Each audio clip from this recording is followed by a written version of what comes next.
Oke, selamat pagi. Assalamualaikum warahmatullahi wabarakatuh. Waalaikumsalam warahmatullahi wabarakatuh. Gimana kabarnya? Baik, Baik ya? Baik. Sehat semua? Sehat. Masuk semua ya? Masuk semua, jumlah 36. Tidak ada yang sakit, tidak ada yang apa. Betul kata kelas?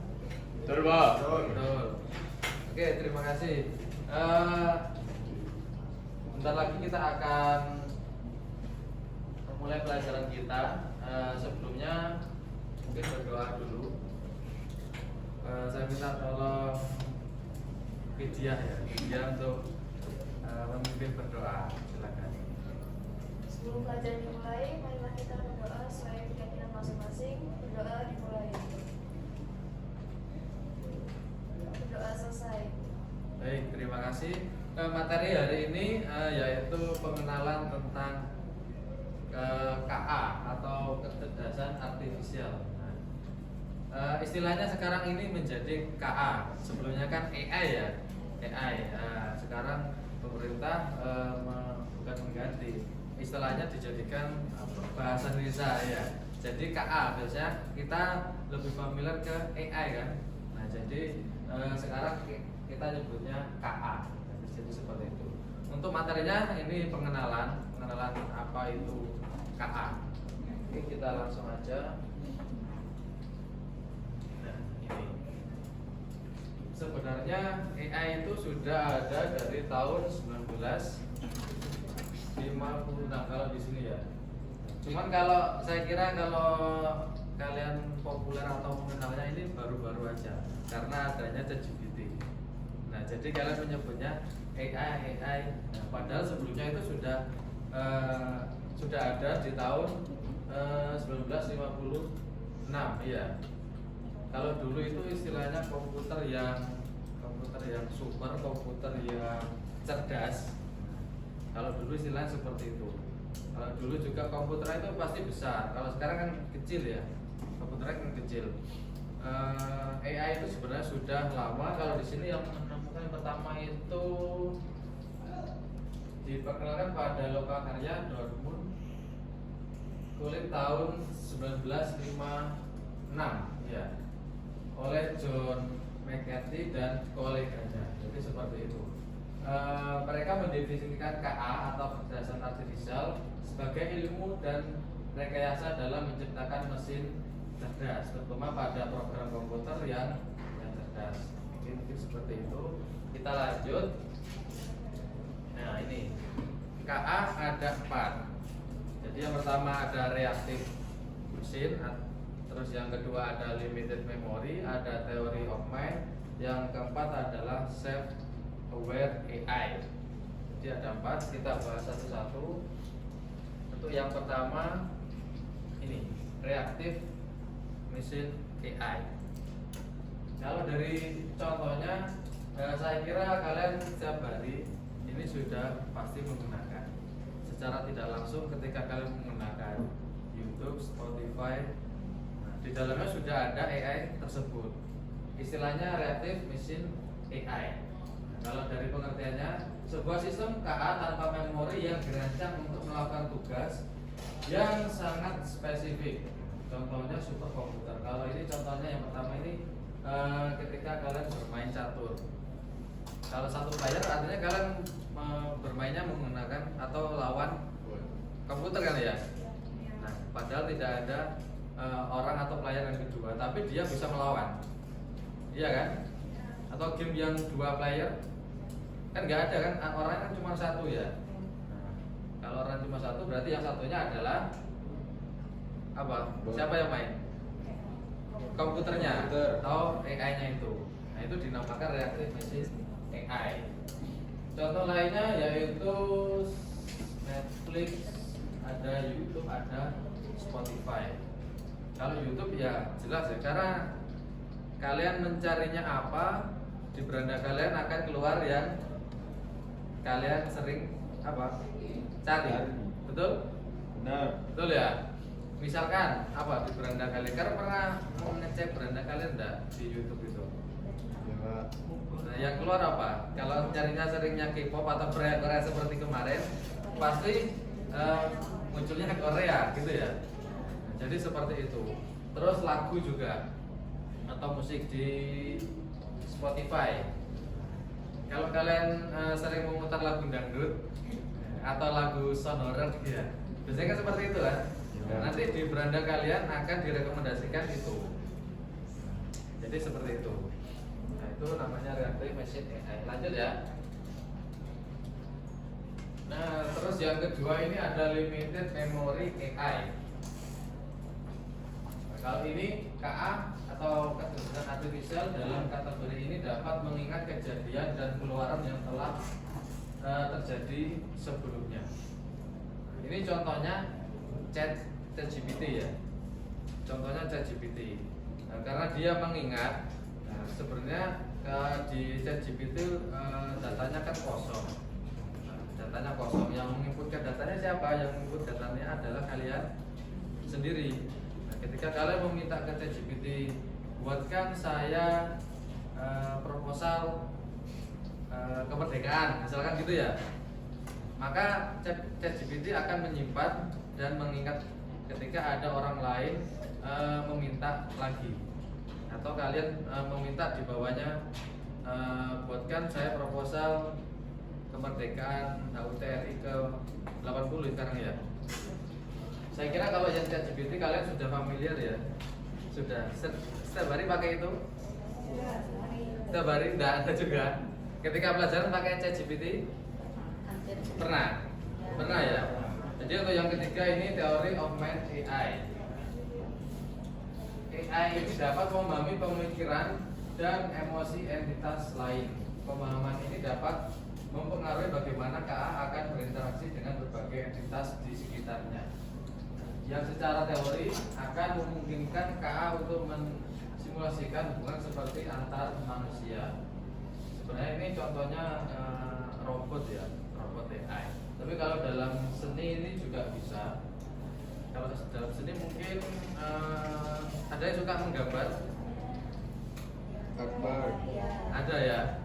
Nah, kalau menggambar biasanya kan ada garis yang melengkung atau seperti apa. Nah, itu akan bisa disempurnakan menggunakan AI. Jadi seperti itu contohnya. Oke, lanjut.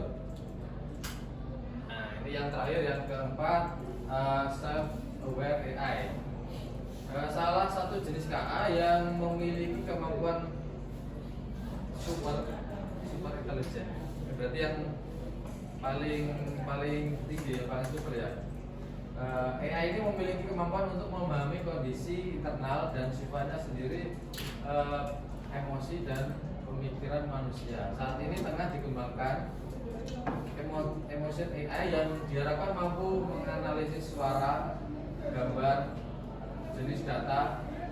Nah, kalau sudah seperti ini, ada suara, ada gambar, dianalisis sama AI.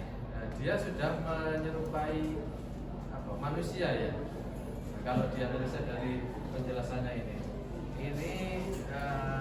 akan menjadi tantangan apa enggak, atau persaingan kalian nanti ketika bekerja kalau ada AI yang seperti ini. Gimana kira-kira? Kalau merasa tersaingi atau seperti apa? Merasa tersaingi ya, karena adanya AI yang seperti ini. Tapi yang perlu diingat, tingkatannya AI masih di bawah manusia seperti itu. Oke, lanjut. Nah, ini sekarang ada macam-macam AI nanti yang biasa kita gunakan atau yang sering kita gunakan, apalagi di Infor ya, di Infor kan biasanya ada gambar, ada video, terus ada coding ya, ada pelajaran coding. Itu yang pertama yaitu ini asisten KA atau chatbot. Pernah tahu chatbot? Siapa yang mengetikkan atau yang membalas chatbot? Chatbot, ya, kamu mengetikkan, nanti kan ada yang balas. Nah, apakah yang balas itu apa istilah admin atau apa? Bukan ya. Yang balas adalah KA-nya, nah, bukan adminnya. Kalau yang dipakai secara nyata biasanya di apa biasanya ya kalian temui di WA bisa ya, ada juga kan WA. Terus di apa namanya Shopee ada ya. Nah seperti itu. Kalau satu Indonesia tahu dan mengechat, pasti akan dia membalas dengan cepat. Kalau admin nggak mungkin kan ya, balasi satu-satu berapa ribu orang ya capek. Nah itu. Terus ada produksi dan pengeditan video. Ini sekarang video ini sudah sangat mudah dibuat. Kita tidak perlu membuat video yang sedetail apa, terus tempatnya di mana, terus talentnya siapa, propertinya apa. Dengan AI kita sudah bisa membuatnya dalam waktu yang cukup cepat. Kalau mungkin produksi video butuh berapa minggu ya, seminggu, 2 minggu, bahkan bisa lebih. Contoh yang di media sosial biasanya yang viral kemarin itu ada yang helikopter sama nenek-nenek, nggak tahu di media sosial. Terus dia terjun ke pasar. Nah itu membuatnya tahu, ada yang tahu ya? Tahu enggak? Nah itu kan nggak mungkin kan kalau kita membuat seperti itu ya. Jadi itu adalah gambar dari AI, videonya seperti itu. Terus ada pembuatan gambar. Kalau tadi video, kalau yang sekarang ini gambar bisa gambar animasi dan lain sebagainya. Saya sering muncul itu di TikTok atau Instagram biasanya gambar seperti itu. Tapi kalian bisa membedakan nggak gambar dari AI sama gambar yang asli? Bisa kan ya? Kalau dari AI mungkin gambarnya sedikit kaku, karakternya juga beda kan wajah-wajahnya. Kalau kemarin mungkin ketika 17-an itu ada bendera kalau memang kain dia kan beda kan teksturnya ya. Kalau di AI mungkin lebih seperti kartun lah, ada kartun sedikit, mungkin seperti itu. Terus selanjutnya ada mesin pencari. Nah ini sering digunakan, ada Gemini, ada ChatGPT yang paling populer ya. Terus ada pembuatan aplikasi dan pemrograman. Kalian menggunakan AI nggak kalau membuat coding? Tidak. Berarti langsung ngetik dari nol ya. Dari baris 1 sampai ke 20 ngetik sendiri berarti ya. Nah, tapi kalau sekarang dengan adanya AI, misalkan kita mau membuat web atau mungkin Arduino ya. Nah, itu kita bisa minta codingnya dari AI. Kalau di sini contohnya ada Claude AI. Nanti bisa dicoba itu ya. Atau di sini kan ada komputer, nanti coba dibuka Claude AI. Nanti kalian butuh script seperti apa, misalkan mau membuat web atau apa, itu dengan mengetik sebentar aja kalian sudah jadi suatu website dengan bahasa pemrograman yang sangat banyak barisnya. Itu cepat sekali. Saya pernah nyoba, ternyata ya bagus juga hasilnya. Itu Claude AI.